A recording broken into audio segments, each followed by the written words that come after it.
Hi everyone, good evening all the students of class 10 standard. Today we are going to discuss on coordinate geometry. Now this topic is an important topic because the concept and application of these topics will be used in 11th standard, not much in 12th standard but 11th standard and competitive exam. Yes. In fact, if you look at the competitive exams like IPMAT, which you can answer after 12th standard, this particular concept will be used, the application of this particular topic will be used in the problems. And we have seen it. Plus, those who are preparing for JEE exam, those who are also planning to answer actual science exam, another engineering entrance exam, all these exams you will find out the application of this topic. Right. So let's try to understand. Let's build the basics of coordinate geometry. Now, what is coordinate geometry? What is the meaning of coordinate, right? See, basically, if you look at this entire whole universe, is there is a web, there is a space time का web कहते हैं इसको, right?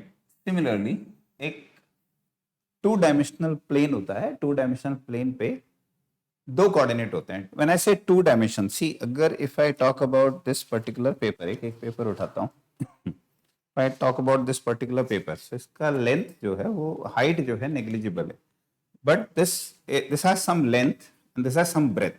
इसका length है, इसका breath है, height negligible है, तो मैं इसको कंसिडर करता हूँ ये टू डायमेंशनल प्लेन है, राइट?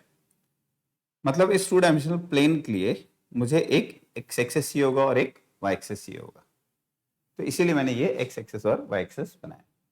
अगर थ्री डायमेंशनल प्लेन होता, because you have 3D geometry in 11th and 12th standard, so अगर थ्री डायमेंशनल प्लेन ऐसा कुछ होता मेरे पास, तो फिर मुझे एक थ्री डायमेंशनल प्लेन बनाना पड़ता. 12th स्टैंडर्ड में एक 3D टॉपिक है, 11th में भी है वो, लेकिन 11th में स्ट्रेट लाइन करके एक टॉपिक है, वहां पर अगर यहाँ से ये अच्छा हो गया तो फिर वो भी अच्छा हो जाता है.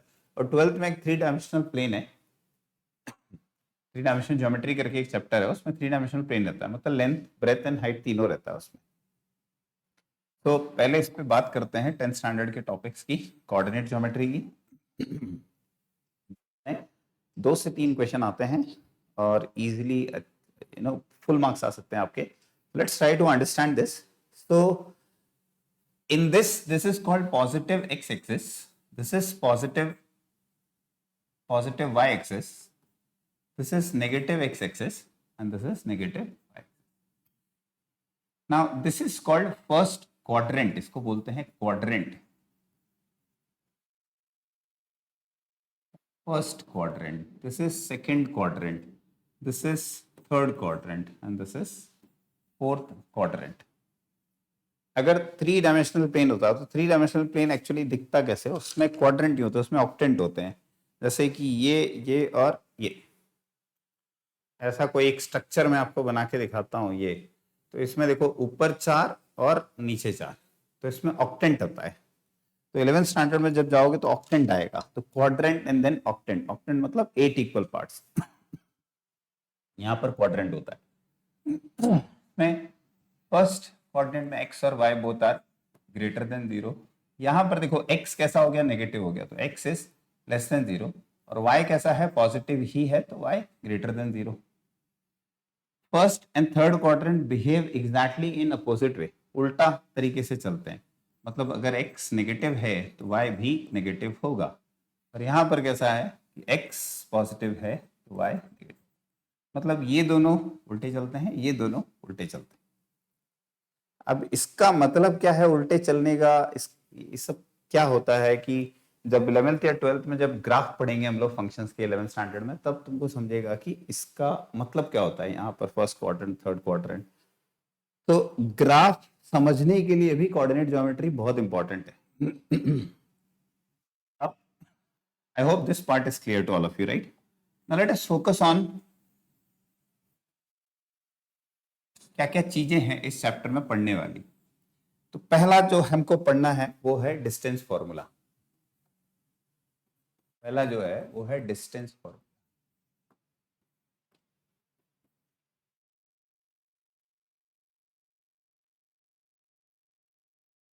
फिर आता है हमारा सेक्शन फॉर्मूला।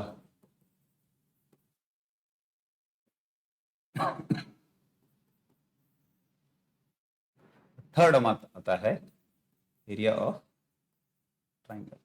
अभी एरिया ऑफ ट्राइंगल शायद सिलेबस से निकाल दिया, लेकिन आपको पढ़ना है क्योंकि कॉम्पिटेटिव एग्जाम्स में आता है। फिर तो एरिया ऑफ सर्कल भी आता है, बहुत सारी चीज़ें आती हैं, लेकिन I try to explain you distance formula, section formula.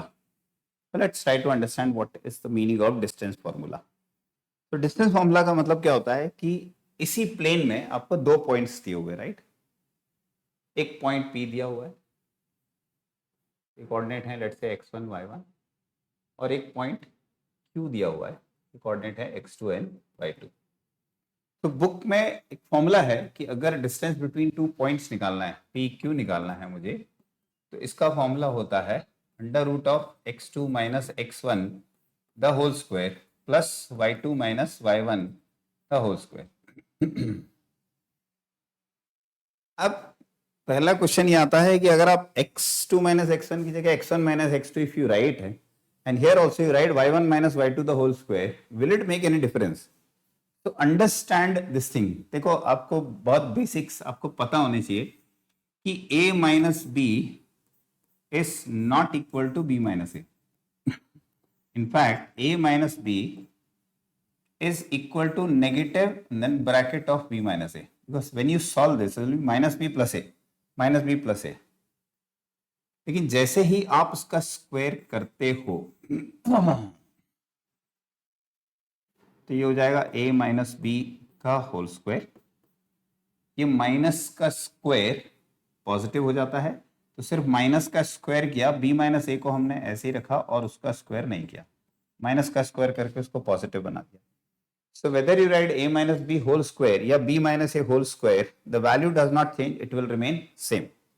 ये बहुत इंपॉर्टेंट है पता होना कि बच्चे लोग सोचते हैं कि अगर मैंने x1 माइनस x2 लिख दिया तो क्या। अरे आप कोई भी पॉइंट लो, राइट, स्क्वायर करोगे तो स्क्वायर तो पॉजिटिव ही आने वाला है। समझो इसको कि 2 minus 5 is minus 3 and 5 minus 2 is 3, लेकिन जैसे ही इसका स्क्वायर किया और इसका स्क्वायर किया तो बोथ आर इक्वल टू 9, तो दोनों में कोई चेंज तो होने वाला है नहीं। अगर कोई कहता है कि नहीं है आपको x1 माइनस x2 या x2 माइनस x1 ही लिखना है, तो फालतू की बातें हैं, सुनने की जरूरत नहीं है। अब क्वेश्चन ये है, मैथ्स में बच्चा पूछता है कि सर फॉर्मूला तो याद हो गया, अब एप्लीकेशन कैसा है? तो एप्लीकेशन कई बार जब भी फॉर्मूले को थोड़ा घुमा देते हैं तो बच्चा भी घूम जाता है और फिर वो सॉल्व नहीं कर पाता है, क्योंकि उसको पता ही नहीं कि डिराइव कैसे हुआ। तो कुछ फॉर्मूले आप डिराइव कर सकते हो, आपको डेरिवेशन आता है तो बहुत अच्छी चीज है। Maths, you will become good in maths, ठीक है। और सब चीज आया कैसे देखते हैं। देखो, पॉइंट को थोड़ा सा नीचे ले लेता हूँ समझाने के लिए। लेट्स से ये है पॉइंट P, इसके कोऑर्डिनेट्स हैं x1 एंड y1, और लेट्स से ये पॉइंट है Q, ये जगह हटा के ये पॉइंट है Q, इसके कोऑर्डिनेट है x2 एंड y2। काम करते हैं, इसको लेते हैं, ये एक्सटेंड कर देते हैं हम लोग, एक्सटेंड कर देते हैं। अब एक काम करो, यहां से एक परपेंडिकुलर ड्रॉ करो। तो ये परपेंडिकुलर ड्रॉ किया तो ये y का लेंथ होता है, तो ये कितना हो गया बेटा तुम्हारा y1, राइट। और यहां से इसको ड्रॉप किया, कितना आया, ये हो गया y2 हो गया। अब यहां से, और ये जो लेंथ कितना है, ये तुम्हारा है यहां से लेके यहां तक है x1, और ये पूरा कितना है यहां से यहां तक, दिस इज x2, राइट। तो आप जब इसको ज्वाइन करोगे और यहां से इसको ड्रॉ करोगे तो ये एक राइट एंगल ट्रायंगल बना लो। इसमें ये पूरा लेंथ y2, ये y1, तो ये कितना हो गया y2 minus y1, yes sir wrong. और ये पूरा है x2, ये पूरा है x1, तो ये कितना हो गया बेटा x2 माइनस x1। अब तुम्हारे सामने एक राइट एंगल ट्रायंगल बन गया। कैसा राइट एंगल ट्रायंगल? ये और ये ये है तुम्हारा P, ये तुम्हारा Q, ये 90 degree, this is x2 minus x1 and this is y2 minus y1। अब राइट एंगल ट्राइंगल में पाइथागोरस थ्योरम लगता है। पाइथागोरस थ्योरम क्या होता है कि PQ the whole square is equal to this square which is ये स्क्वायर ऐसे भी लिखो, is x2 minus x1 the whole square plus y2 minus y1 the whole square. ये स्क्वायर प्लस ये स्क्वायर इज इक्वल टू ये square. अब जब square यहां से हटाया तुमने तो पूरा का पूरा साइड रूट में जाता है। स्क्वायर यहां हटाया तो इसका स्क्वायर हटा मत देना, राइट। पूरे के अंदर स्क्वायर जाएगा, रूट जाएगा। It is x2 minus x1 the whole square plus y2 minus y1 the whole square. गलतियां कहाँ होती हैं जब साइन अलग अलग होते हैं, then students do mistakes, so avoid doing mistakes when the signs are different, right. I hope this part is clear to all of you कि डिराइव कैसे हुआ, आया कहां से सेक्शन फॉर्मूला। इसके मैथ्स में बहुत सारे एप्लीकेशंस हैं बेटा, हम आएंगे बड़ी क्लासेस में। Can pause this video and can make a note of it. अब आते हैं हम लोग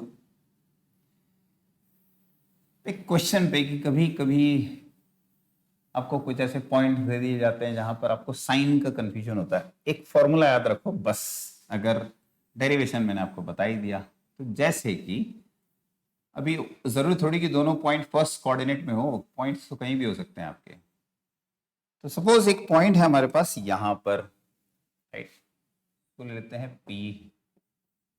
अब यहां पर x कैसा रहता है, नेगेटिव रहता है, तो ले लेते हैं लेट्स से -2 -3 ले लेते हैं, और y ले लेते हैं 2, और यहाँ ले लेते हैं q और 4, 5 ले लेते हैं। अब इन दोनों के बीच का डिफरेंस निकालना है, p और q के बीच का। तो है ना, पेंसिल से या पेन से ही जिसको भी मर्जी हो, x1 y1 x2 y2, इसको लेना x1, इसको लेना y1, इसको लेना x2, इसको लेना y2। You can take this as x1 y1 and this as x2 y2 also, both can be done, right? So now if you have to find out the length of PQ, so how to find out the length of PQ?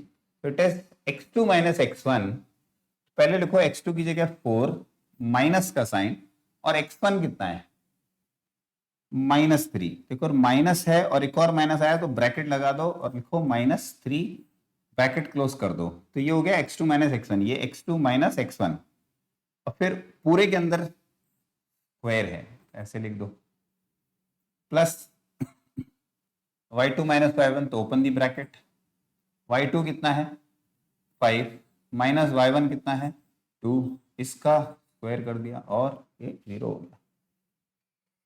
तो therefore the length of PQ कितना आ गया बेटा, ये आ गया 4 minus minus plus 3, which is 4 plus 3 7 का square, plus 5 minus 2 3 का square. 7 square कितना होता है 49, 3 square 9, 49 plus 9 58, and 58 is definitely not a perfect square. देखो कोई भी नंबर अगर 2 3 7 8 पे एंड होता है तो वो परफेक्ट स्क्वायर नहीं हो सकता। कोई भी number if it ends on 2 3 7 and 8 can not be perfect square. तो ये 8 पे एंड हो रहा है तो परफेक्ट स्क्वायर हो ही नहीं सकता, ऐसे ही छोड़ दो। फैक्टराइज करना है कर दो, लेकिन परफेक्ट स्क्वायर तो नहीं है, तो under root of 58 is also a correct answer.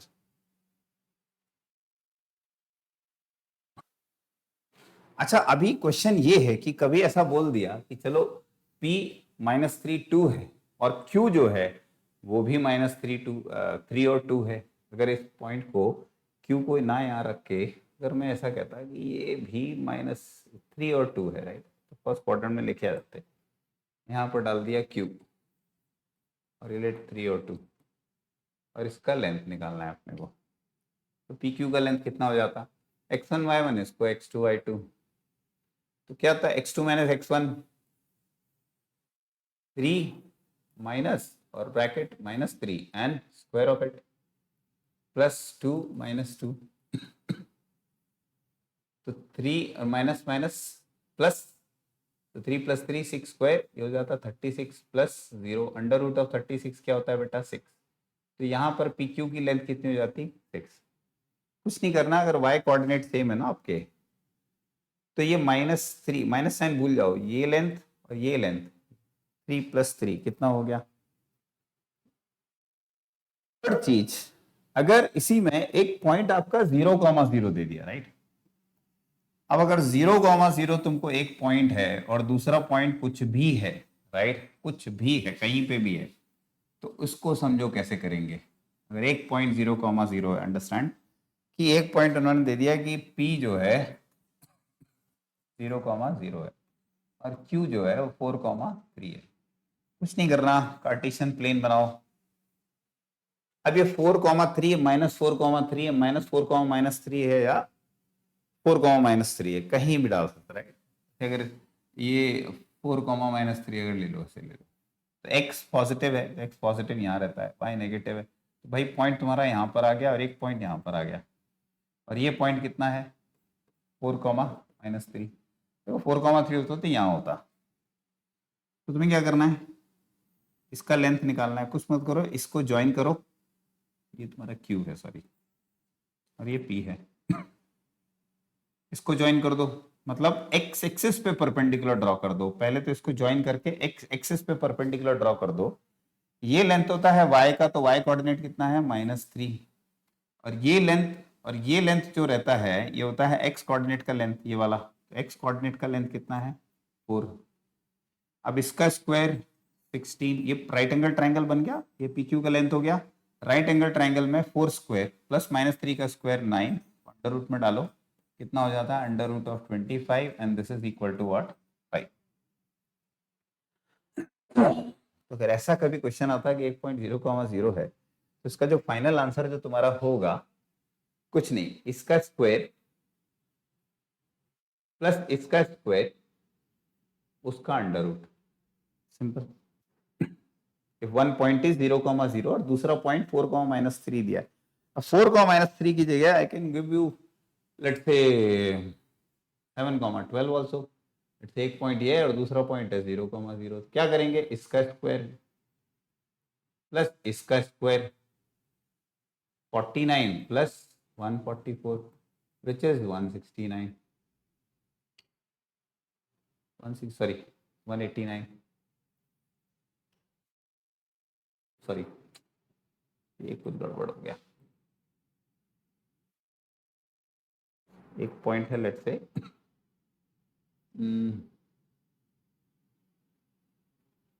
5 and 12, तो 5 का स्क्वायर किया प्लस 12 का स्क्वायर किया, 5 स्क्वायर इज 25, 12 स्क्वायर इज 144, ये होता है 169, और अंडर रूट ऑफ डाल दिया विच इज 13। तो तुम्हारा पी क्यू का लेंथ कितना आ जाएगा बेटा 13। एक्चुअली मैंने पाइथागोरन ट्रिपलेट्स लिए हैं, 4 3 5 12।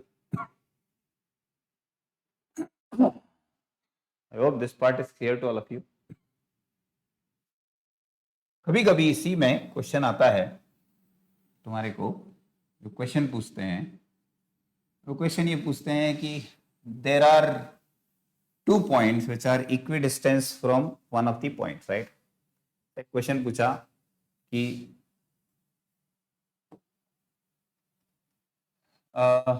points P and Q are equidistant from point R। इसका मतलब क्या है कि ये कोई पॉइंट R है, ये कोई पॉइंट P है, ये पॉइंट Q है, कोई पॉइंट R है, ये और ये दोनों इक्विडिस्टेंस पे है। इक्विडिस्टेंस का मतलब क्या है कि P R is equal to Q R. Suppose इसमें इसके कोऑर्डिनेट इसके कोऑर्डिनेट दिए होंगे, तो अगर इसके और इसके कोऑर्डिनेट दिए हैं और इसके कोऑर्डिनेट नहीं दिए, तो कुछ रिलेशन निकलता है किसमें, एक्स और वाई के बीच में, राइट। सपोज, राइट, ये पॉइंट दिया है, let's say 3,5 and this is -2,1, ये पॉइंट R है।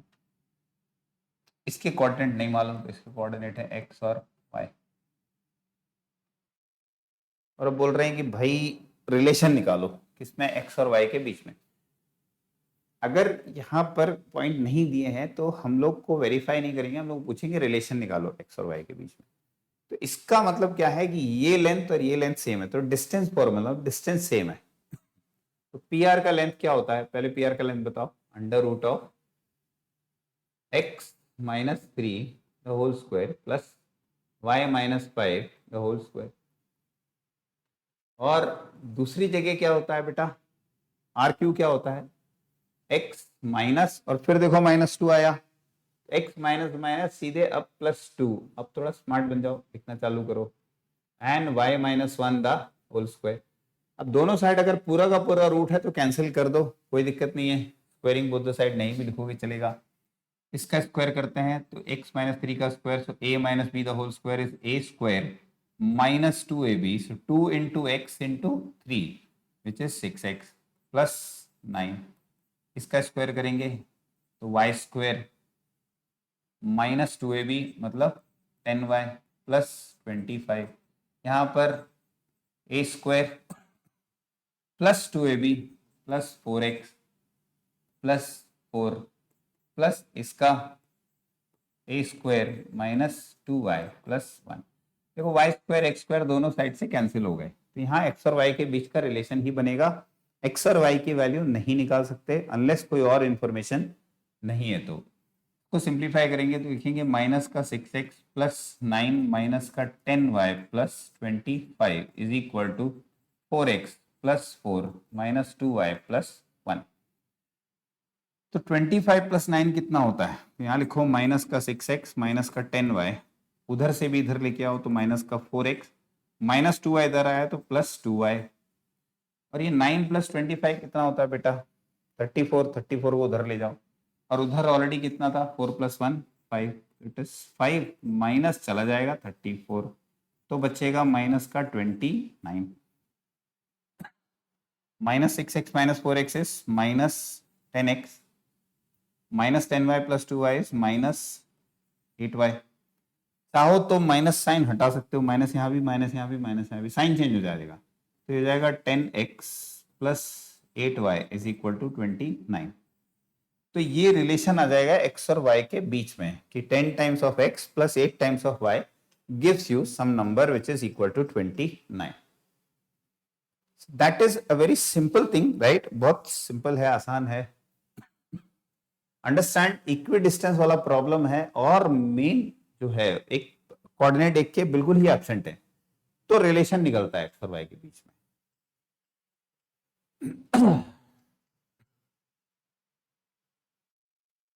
लेकिन अगर यही क्वेश्चन सेक्शन फॉर्मूला का होता तो बात अलग होती। I hope you understand this. अभी मैं फटाफट सेक्शन फॉर्मूला भी करा देता हूं।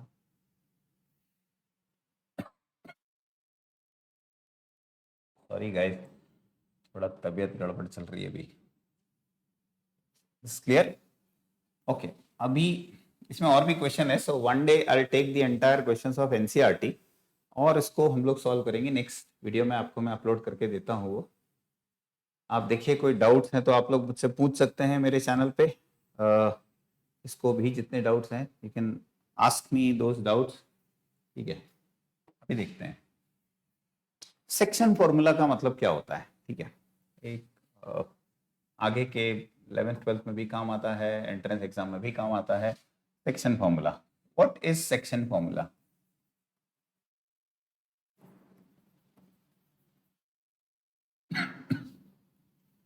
सी, सपोज हमारे पास एक लाइन है, right, consider that is a Cartesian plane, this is a line P Q,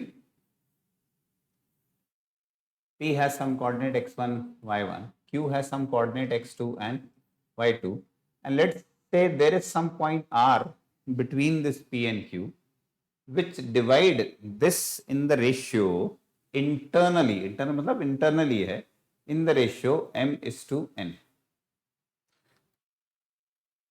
author इसको K:1 भी लिखते हैं। तो क्या K:1 या M:n गलत है? आंसर बिल्कुल नहीं। अगर आपके पास कोई रेशियो है M:n, अब दोनों साइड को n से डिवाइड कर दो, n और n। अब ये n/n तो हो गया तुम्हारा 1, और यहाँ बना m/n। तो m/n को वो कुछ नंबर ले लेते हैं K:1, तो K:1 के रेशियो में भी डिवाइड बोल देते हैं। तो जब K:1 के रेशियो में डिवाइड बोल देते हैं,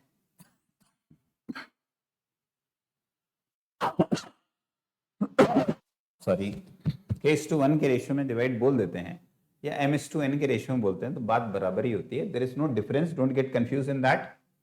Okay, let us consider that say there is one point, let's say 2,3, this is your P, and let's say this is your Q, which is let's say 5,7, right? Right, and there is some point R between them which divide this. अच्छा, अभी divide में मतलब let's say इसको divide करता है 2:3 के ratio में कोई पॉइंट R।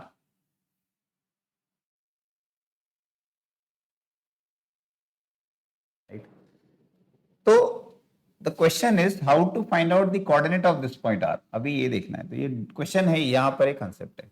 तो यहाँ पर दो कोऑर्डिनेट है, एक तो निकलेगा x coordinate of R and second is y coordinate of R। तो how to find out x coordinate of R, that we'll understand. So to find out x coordinate of R, take this m and cross multiply with that x2.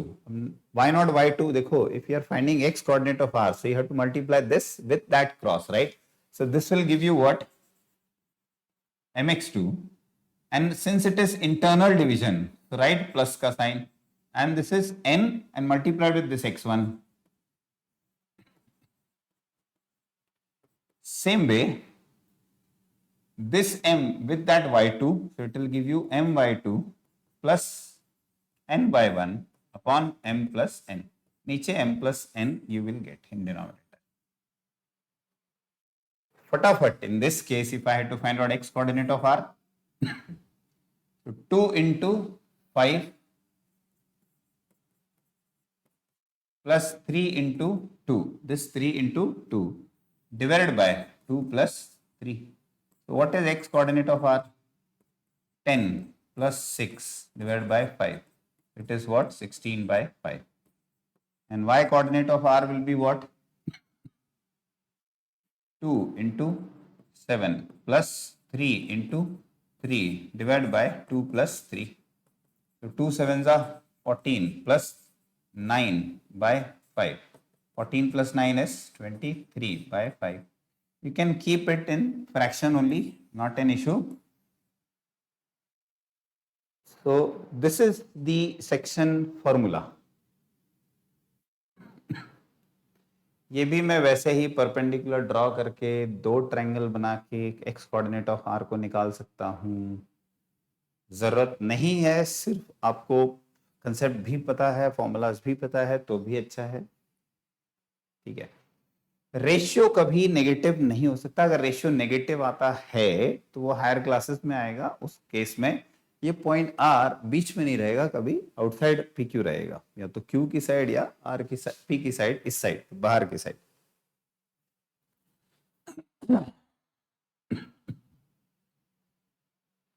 अब कोई बोलता है कि sir K:1 होता तो करके देख लेते हैं यार। K:1 तो कोई नई चीज है क्या?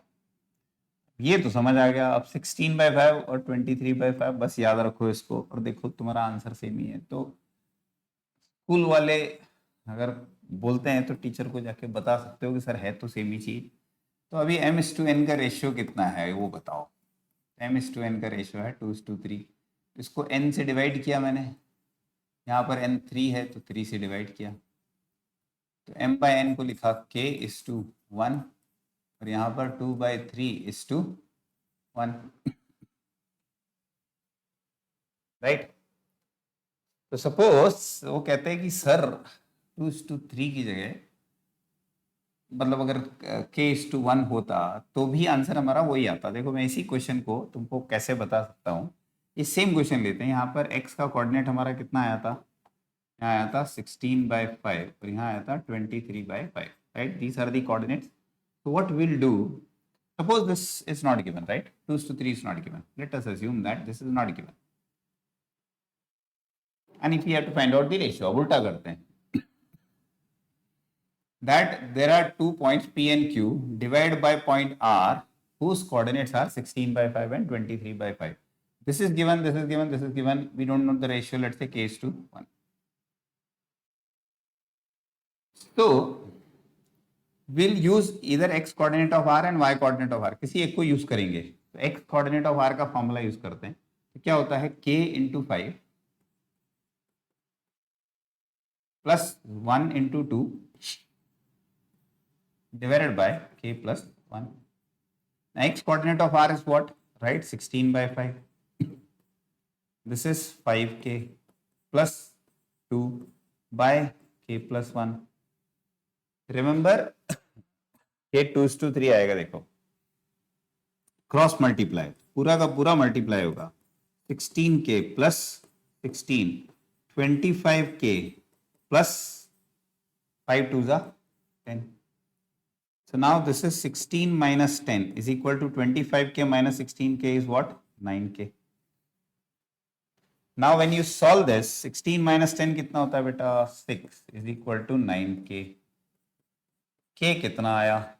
6 by 9 which is equal to 2 by 3. So k का वैल्यू कितना आया? 2 by 3. लेकिन k कितना था? वो तो m by n के बराबर था. तो यहाँ क्या लिखा? m by n कितना आया? 2 by 3 which is 2:3.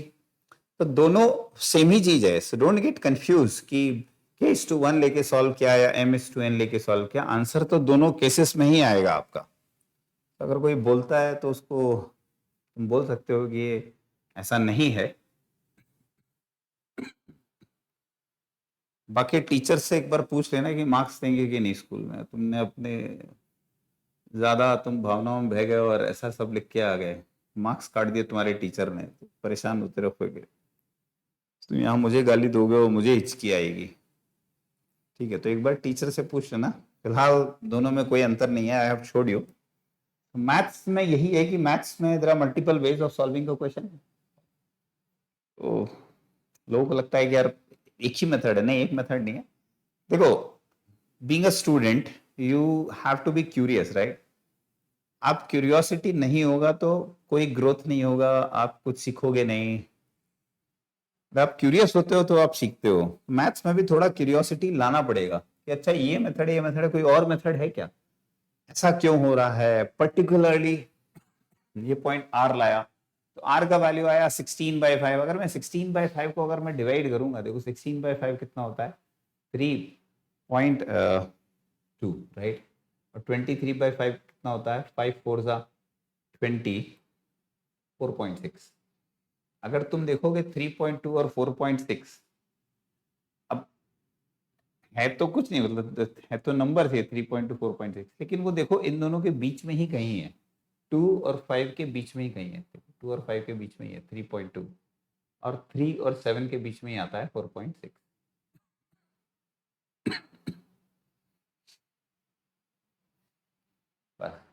इसी के बीच में कहीं आएगा. अंडरस्टूड? और फिर तुम दिमाग लगाओ कि 2:3 का रेशियो था, इसका मतलब क्या है, राइट? चलो मैं तुमको ना थोड़ा सा शॉर्टकट का एक शॉर्टकट मतलब एक लॉजिकली सोचने वाली एक चीज सिखाता हूं. देखो ये कहाँ काम आती है? ऑब्जेक्टिव में काम आएगी. इसी चीज को करते हैं. ये मैं लिख देता हूं. ये है 2,3. पॉइंट आर था जो कि 2:3 के रेशियो में इसको डिवाइड कर रहा था, एंड दिस पॉइंट वाज 5, 7. तो जो r के coordinates which you have got, which is what? 3.2 and 4.6, right? So now tell me this 3.2 is closer to 5 or closer to 2? किसके क्लोज है? 2 के ज्यादा क्लोज है, 5 के ज्यादा क्लोज है. तो ये 2 के ज्यादा क्लोज है. अब देखो 3 और 7 और 4.6, तो ये पॉइंट जो है ये भी इसी के क्लोज है, राइट? अभी क्लोज क्यों है इसका मतलब समझो. इसका मतलब ये है कि यहां से यहां तक का जो रेशियो वैल्यू है वो यहां से यहां तक के रेशियो से कम होगा। मतलब अगर ये नंबर्स के क्लोज है ये, तो ये इसके पास ज्यादा होगा, तो ये छोटा होगा और वो बड़ा होगा। अभी इसी रेशियो को अगर मैं 3:2 कर दूं या 4:5 कर दूं ना, 5:4 कर दूं, तो देखना पॉइंट खिसक के उधर चले जाएंगे। तो कॉम्पिटिटिव एग्जाम्स में कभी कभी ये सारी चीजें आती हैं, ओलंपियाड लिखने जाओगे, ओलंपियाड में ये सब काम आता है, तो there you can understand this. यहाँ पर आपको थोड़ा सा हेल्प मिलेगा, राइट? ठीक है।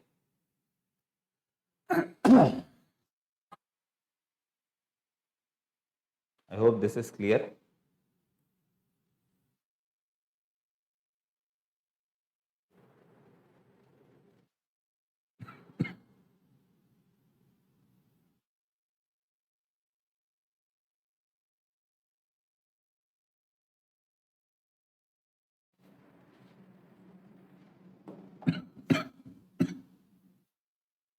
ठीक है। अभी सेक्शन फॉर्मूला में एक मिड पॉइंट वाला भी आता है। सो मिड पॉइंट का एक चीज करके आता है। मिड पॉइंट का सिंपल सा मतलब होता है, अगर एक पॉइंट P है, इसके कोऑर्डिनेट हैं x1 and y1, एक पॉइंट Q है, coordinates are x2 and y2, and there is some point R between this P and Q, right, which is exactly the midpoint. Midpoint है, so this ratio will be 1:1. And how to find out x coordinate of R and y coordinate of R? It is very simple. You simply take x1 plus x2 divided by 2, and y coordinate of R is y1 plus y2 divided by 2. कुछ नहीं करना, इन दोनों को पकड़ के add कर देना, divide by 2 कर देना, तो एग्जैक्टली मिड पॉइंट आ जाएगा। जैसे पिछले केस में मिड पॉइंट नहीं था, 2:3 के रेशियो में था, यहाँ पर 2 था, मेरे ख्याल से 3 था, यहाँ 5 था, यहाँ 7 था, और यहाँ जो पॉइंट आ रहा था आर का वो कितना आ रहा था, 3.2 और 4.6 ऐसे कुछ आया था। This is the point, right? So it's not the mid point. अगर मिड पॉइंट वाला होता तो ये प्लस ये डिवाइड बाय 2 करते तो कितना आता? अगर मिड पॉइंट होता आर तो कितना आता? ये पॉइंट आर इस केस में 7/2 which is 3.5 and 10/2 which is 5. तो अगर 2 और 3 और 5 और 7 को देखोगे तो इसके और इसके बीच का गैप कितना है? 3 है, राइट? मतलब 3 का आधा कितना होता है? 1.5, तो 1.5 इधर और 1.5 इधर, इसके बीच में एग्जैक्टली मिड वैल्यू आती है। ठीक है, यहाँ पर ऐसा नहीं था। तो 2 से 3.2 जाते तो कितना आता? यहाँ से यहाँ तक का डिस्टेंस कितना है? 2 से 3.2 1.2, और 3.2 से 5 कितना होता है? 4.2 1.8। ये भी करके अगर तुम डेसिमल डेसिमल हटाते 6 2 12 6 3 18, ये भी रेशियो निकालने में तो तुमको हेल्प करता है। बहुत सारी चीज़ें हैं, इस पर अभी मत पढ़ो, ये बस ये याद रखो, ये कुछ सीखना है तो मेरे पास आ जाना, मैं बता दूंगा आपको। मतलब ये इंटरेस्टिंग फैक्ट है, मतलब बहुत सारी चीज़ें आप सिर्फ देख के पता लगा सकते हो कि क्या रेशियो होगा। मतलब I'll take one more class where I'll take certain cases जहाँ पर हम लोग डायरेक्टली रेशियो निकाल सकते हैं विदाउट गेटिंग इनटू फॉर्मूला, सिर्फ लॉजिकली हम लोग यूज कर करके। तो maths is all about logic, आपका लॉजिक स्ट्रांग होगा तो आसानी से क्वेश्चंस निकल जाते हैं। Logically have to be very strong. ठीक है।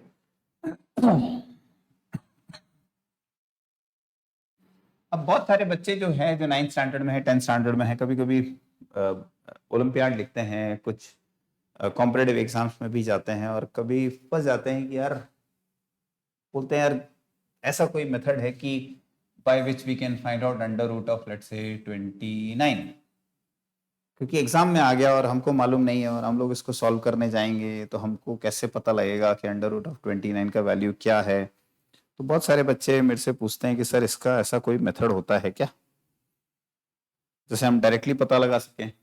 होता है बच्चे। लास्ट चीज आज का, पहले तो एक नंबर लाओ मुझे जो 29 के बहुत क्लोज हो और परफेक्ट स्क्वायर हो, तो दोनों साइड चलते हैं। तो 29 से पहले 25 आता है और आता है इसके बाद 36, जो दोनों परफेक्ट। इसके बीच का डिफरेंस कितना है? 4 का है, और इसके बीच का डिफरेंस कितना है बेटा? 7 का है, राइट? तो ये ज़्यादा क्लोज है, तो ये वाला नंबर लेंगे। तो हम लोग क्या करेंगे, अगर मुझे परफेक्ट स्क्वायर निकालना है 29 का, तो मैं लिखूंगा 29 फिर इसके क्लोज जो परफेक्ट स्क्वायर है। तो अगर कोई 37 लिखता है, 36 लिखता है, तो क्या आंसर गलत आएगा? आंसर गलत नहीं आएगा, अप्रोक्सीमेशन थोड़ा सा ज्यादा हो जाएगा।